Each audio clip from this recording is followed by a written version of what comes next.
Have you ever stopped and wondered what is actually going on inside your credit score? You know, it's this single number that pretty much shapes our entire financial lives, but for most of us, it's a total mystery.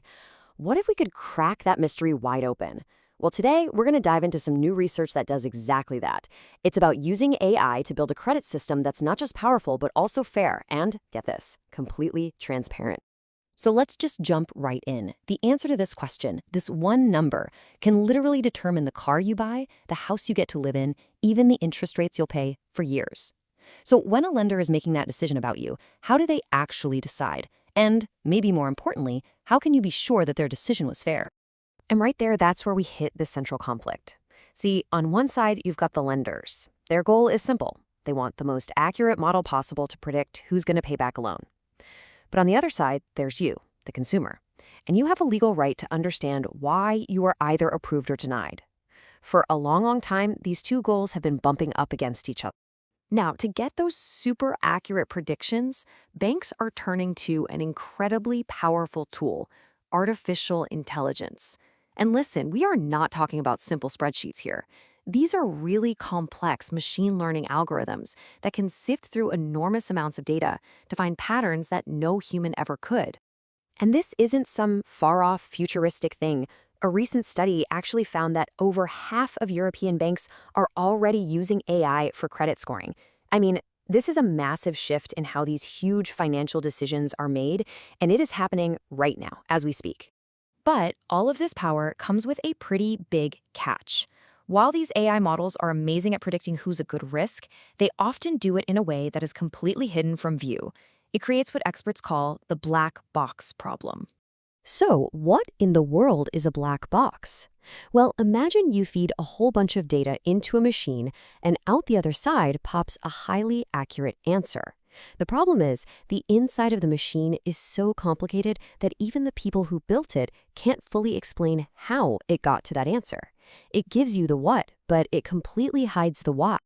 And hey, don't just take my word for it. The very researchers whose work we're looking at today call this complexity a major obstacle for literally everyone involved, from you and me to the banks themselves and even the government regulators.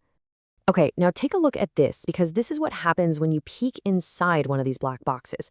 This chart comes from the researcher's own model, and it shows something bizarre. It suggests that people with higher incomes who take out smaller loans are actually more likely to default on them. Now, that makes absolutely no financial sense, right? And it perfectly highlights the danger of trusting a system you just can't understand. And this is the crucial point. This isn't just some techie puzzle for computer scientists to solve. This whole black box problem runs headfirst into decades of consumer protection laws that were written specifically to make sure you are treated fairly. So what's the fix? Well, instead of trying to figure out the black box, what if we could just build a glass box instead? A system that's just as powerful, but is totally transparent. And that is the exact challenge these researchers took on. The goal here was really to get the best of both worlds. You want the amazing predictive power of that complex AI, but you also want the crystal clarity of a simple, understandable model. It sounds really difficult, but the way they pulled it off is actually pretty brilliant. So check out their clever four-step process. First, they build one of those super powerful black box models. But, and here's the twist, instead of using it to make decisions, they use it as a kind of guide. They basically ask it, hey, what are the most important things you're looking at? The AI points out the key variables. Then they just take the top 10 most important ones and build a brand new, much simpler glass box model with only that information. So they've gone from this massive complex beast of a model to something radically simpler. But the huge question is, by throwing out all that extra data, did they just kill its accuracy? The original black box model was looking at 87 different data points, or features, for every single person. That's 87 different things, all interacting in these complicated hidden ways. And the new glass box model? It uses just 10. Only the top 10 most important factors that the original black box identified. That is a mind-boggling 88.5% reduction in complexity. They tossed out nearly 90% of the information they started with. You'd think the performance must have just tanked, right?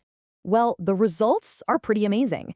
This chart here shows you the performance of the two models. That red line, that's the complex black box, and the purple line is their new simple glass box. As you can see, they are practically right on top of each other. Their performance is virtually identical. This is the proof. You can have total transparency without giving up predictive power. And the hard numbers tell the exact same story. There's this key metric called AUROC. It basically just measures how good a model is at telling the difference between who will and won't default. The big, complex black box scored a 0.669, and the simple glass box, with almost 90% fewer inputs, scored a 0.672. It's incredible. They got total transparency with basically no loss in accuracy. Okay, so this is a really cool academic result for sure, but let's bring it back to the real world. Why does any of this, having an explainable AI credit score, actually matter to you and your finances? It matters because you have legal rights. In the United States, for example, there are laws on the books designed to make sure you are treated fairly by lenders, and these laws were written long before anyone was even thinking about AI. For instance, the Fair Credit Reporting Act, or FCRA, gives you some very specific protections. You have the right to know what's in your credit file. You have the right to dispute any errors you find. And here's the big one. A lender has to tell you if information from your report was used to take adverse action against you, like, say, denying you a loan. And this is why it's all so important. A black box AI makes these rights almost impossible to actually use. I mean, if a lender can't even explain to themselves why you were denied a loan, then your right to an explanation is basically gone. This new glass box approach makes sure that as our technology gets smarter, your rights as a consumer don't get left behind. And that really leaves us with a much bigger question, doesn't it? If we can build fairer, more transparent AI for something as high stakes and complex as finance, where else can we use this same idea? Think about it. Hiring decisions, medical diagnoses, even the justice system. The potential to build a fairer world using smarter, more understandable technology is just immense.